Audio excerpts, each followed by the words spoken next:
The candle flickered when Mary Jane Heaster opened her eyes. Her daughter Zona stood at the foot of the bed, skin white as paper. "Mama," she whispered, "he broke my neck." Zona turned her head all the way around. The sound was like dry sticks snapping. Mary Jane gasped, clutching her blanket. "Who did this?" "My husband," Zona said. Then the room went dark, and the clock stopped ticking. Mary Jane woke again in the same bed, shaking. The clock ticked like nothing had happened. "Just a dream," she said, but her hands were cold. The house creaked downstairs. "Zona?" she called. No answer, only wind. She sat awake till morning. The image of that broken neck burned into her mind. A month earlier, Zona had been found dead. The doctor said it was everlasting faint, meaning she fainted and never woke. Her husband, Trout Shue, wept loudly and wouldn't let anyone touch the body. He wrapped a scarf tight around her neck, tied it in a big bow, and said it was her favorite. Mary Jane thought it strange, but grief makes people strange. Zona had been cheerful and quick to laugh. When she married Trout, everyone said she was lucky.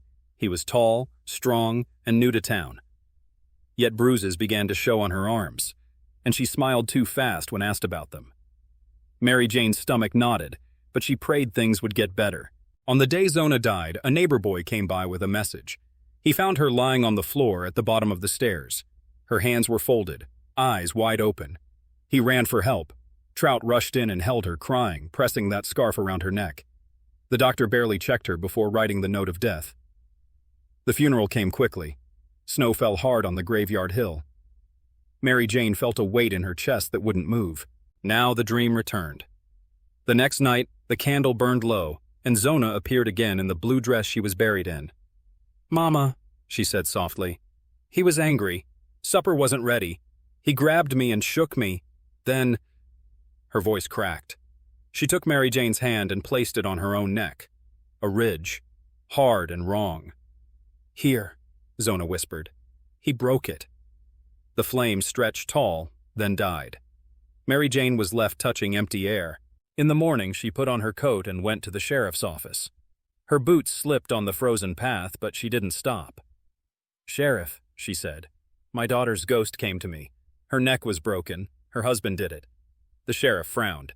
"Ma'am, folks dream things in grief." Mary Jane leaned close. "Then dig her up," she said. "You'll see." Rumors spread through Greenbrier County. Some said Mary Jane had lost her mind. Others whispered that Zona's spirit truly spoke. Trout Shue heard too. He came to Mary Jane's porch, fists in his coat pockets. "You're stirring lies," he said. "Let the dead rest." "If you loved her," she answered, "you'll want the truth." His smile was thin and cold. "Truth?" he said. "Careful what you ask for." Then he walked away, the snow crunching under his boots like bones. A week later, men with shovels opened Zona's grave. Gray clouds hung low. Mary Jane stood straight beside the sheriff. The preacher prayed softly. When the lid lifted, the air smelled of damp wood and cold earth. Zona lay neat in her blue dress, the scarf still tied tight. The sheriff nodded to the doctor. "Let's examine her." Inside the empty schoolhouse, the coffin rested on two desks. The doctor loosened the scarf. Everyone leaned closer. A dark line marked Zona's throat. He touched it gently and whispered, "The neck is broken." The lamp flame shivered. The sheriff's mouth fell open. Mary Jane's heart thudded. Her dream had been true. Then the doorknob rattled twice, slow and heavy, though no one stood outside. The wind moaned through the cracks, sounding almost like a voice trying to speak. The doorknob rattled a third time, soft but certain, like someone testing it from the other side. Every head turned toward the door. The doctor froze, one hand still on his pen. "Who's there?" the sheriff called. Only silence answered. The wind outside moaned through the cracks, carrying a sound that could have been a voice, or maybe just air slipping through old wood. The lamp guttered and went out.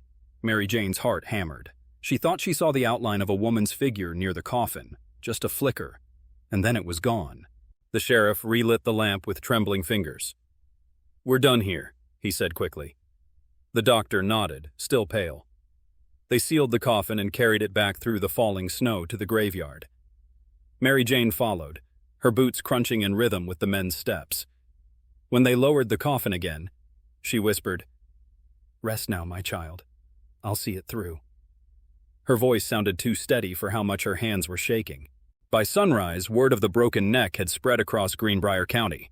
Neighbors gathered at the general store, whispering over barrels of flour and salt. They say the neck was snapped clean, one man muttered.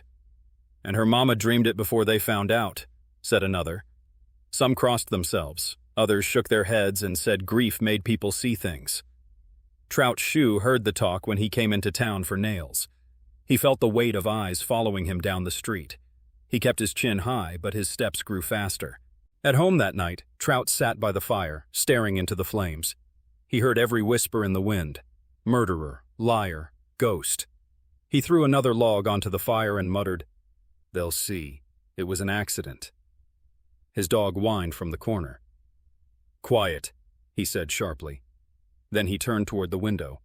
For a second he thought he saw a pale reflection. A woman in a blue dress standing outside in the snow. He blinked. Nothing there. The hair on his arm stood up anyway. The sheriff came the next day. "Mr. Shue," he said, "you'll need to come answer some questions." Trout smiled thinly. "Questions about what? Dreams?" "About a broken neck," the sheriff said. Trout's eyes flashed, but he nodded. "Fine." He put on his dark coat and followed, the snow squeaking under his boots. At the jailhouse, the fire crackled in the stove, but the room felt cold. The sheriff sat across from him. "You wrap that scarf tight," he began. Trout shrugged. "She liked that scarf. You wouldn't let the doctor check her?" "She'd had enough pain," Trout said. His voice trembled just once. Mary Jane waited outside, clutching her shawl.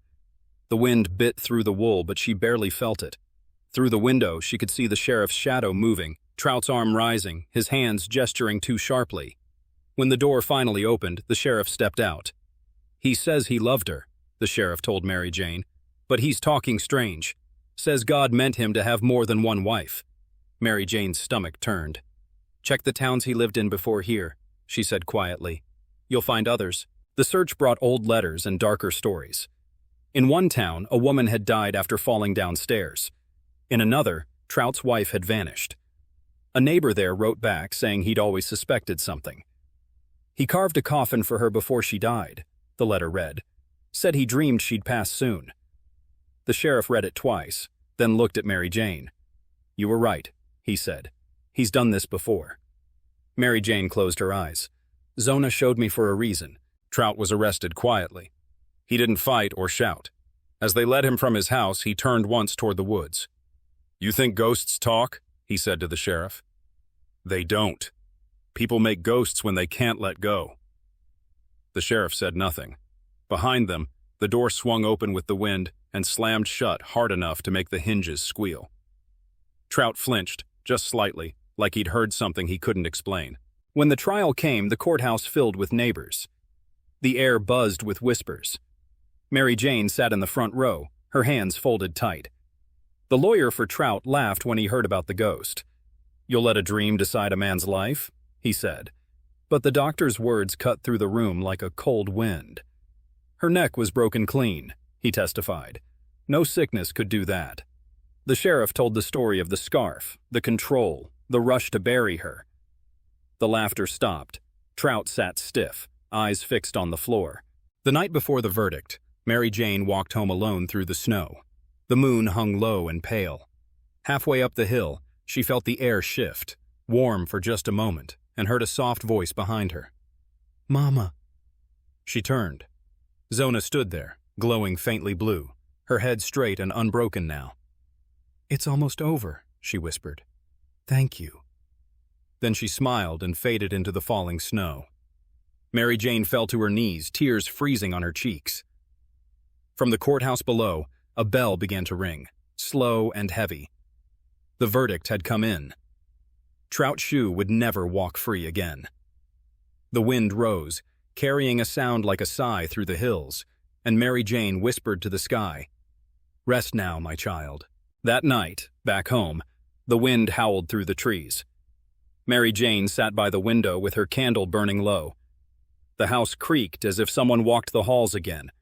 She thought of Trout's words, of Zona's humming, of how a mother never really stops hearing her child. She whispered, You can rest now." But the silence that followed felt heavy, almost listening. Somewhere beyond the hills, thunder rolled, though the sky was clear. Mary Jane looked up and saw the scarf she had kept, folded neatly on the mantel. Its bow had come loose on its own. The candle flame bent sideways as if pushed by a breath. A faint scent of lilacs, Zona's favorite, filled the room. Mary Jane smiled through her tears. "Good night, baby," she said. The candle flickered once more and went out. For a long moment, the darkness was gentle. Then, from far away, there came 3 soft knocks on the door. Slow, even, and waiting.